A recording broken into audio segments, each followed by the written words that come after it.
The Ant and the Grasshopper. The forest home. In a forest, there lived many animals.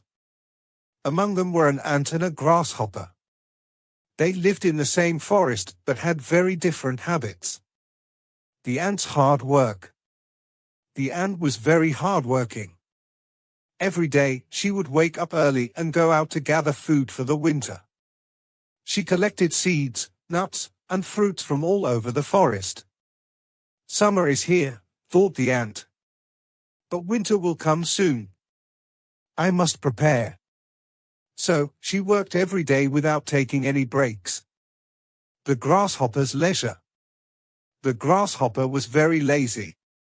He loved to sing and dance all day long.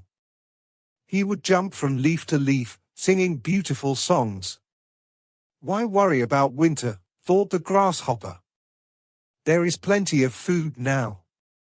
He spent his days playing and having fun. Summer days. Summer days were warm and sunny. The ant continued to work hard every day, storing away food for winter. The grasshopper laughed at the ant. Why are you working so much? Enjoy life now. But the ant just smiled and kept working. Winter comes. One day, winter arrived. The forest was cold and snowy. There was no food to be found outside. The ant went to her cozy little house where she had stored all her food. She ate well every day and stayed warm.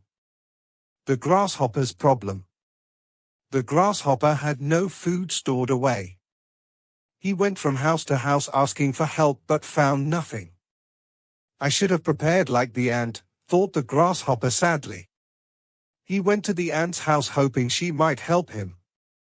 Asking for help. Please help me, said the grasshopper to the ant. I have no food. The ant looked at him with kindness but also with a lesson in mind. I worked hard all summer, said the ant. You should have done the same. Learning a lesson.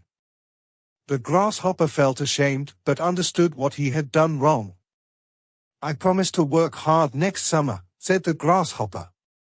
The ant saw that he was truly sorry and decided to help him a little bit. You can stay here until spring comes, said the ant kindly. But next time, remember to prepare. Spring arrives. When spring arrived, everything in the forest became green again. Flowers bloomed, and new leaves grew on trees. The grasshopper thanked the ant for her help and promised to never forget his lesson. New beginnings. From that day on, both animals became good friends despite their differences. The grasshopper learned to balance his love for singing with hard work during summer months. Every year when summer came around again, both animals would prepare together, one storing away food diligently while another sang happily as he worked alongside her. A happy ending. And so they lived happily ever after, each respecting each other's ways but also learning valuable lessons from one another about hard work and preparation. Goldilocks and the Three Bears. The forest home. In a forest, there lived a family of 3 bears, Papa Bear, Mama Bear, and Baby Bear. They had a cozy little house made of wood. The bears' morning. One sunny morning, the bears decided to go for a walk in the forest. They left their house unlocked because they trusted their neighbors.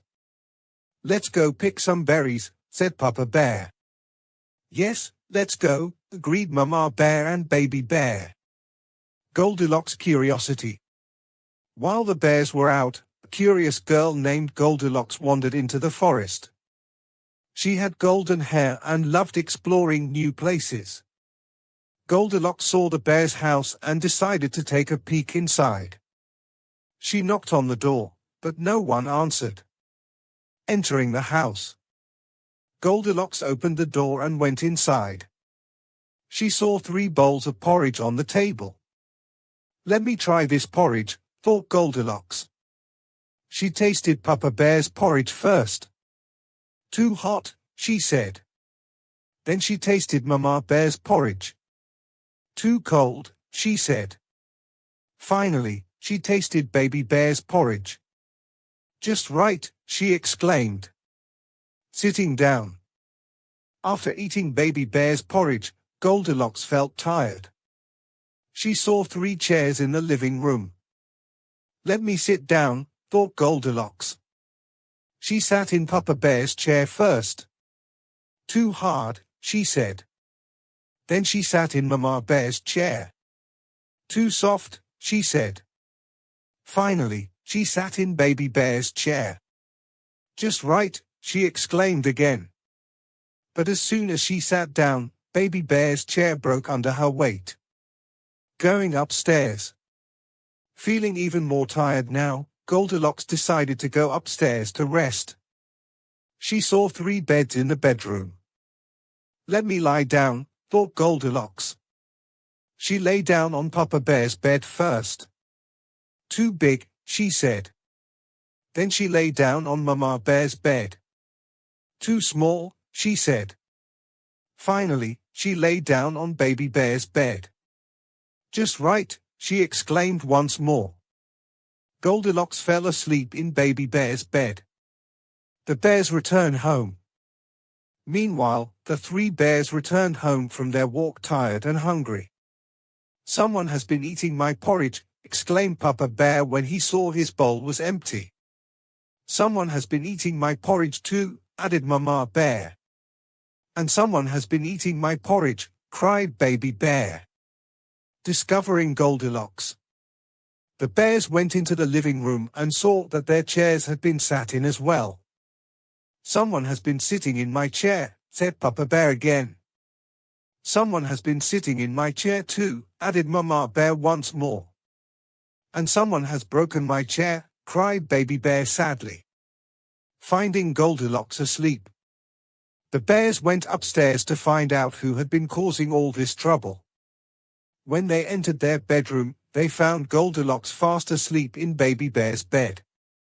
"Who is this girl?" asked Papa Bear quietly so as not to wake her up. "I don't know," replied Mama Bear softly. Baby Bear just shook his head sadly at seeing his bed occupied by this stranger. Goldilocks wakes up. Just then, Goldilocks woke up with a start when she heard them talking softly around her bed area. Without realizing anyone else was there initially until now, suddenly waking up startled seeing 3 bears staring back at her face to face unexpectedly, which made her jump out of bed quickly, running downstairs back outside into forest again, leaving behind broken chair and eaten porridge behind them. Without saying anything else further before disappearing into woods never seen again after that day onwards evermore thereafter. Finally ending story here now conclusively altogether completely done fully finished completely over finally at last end.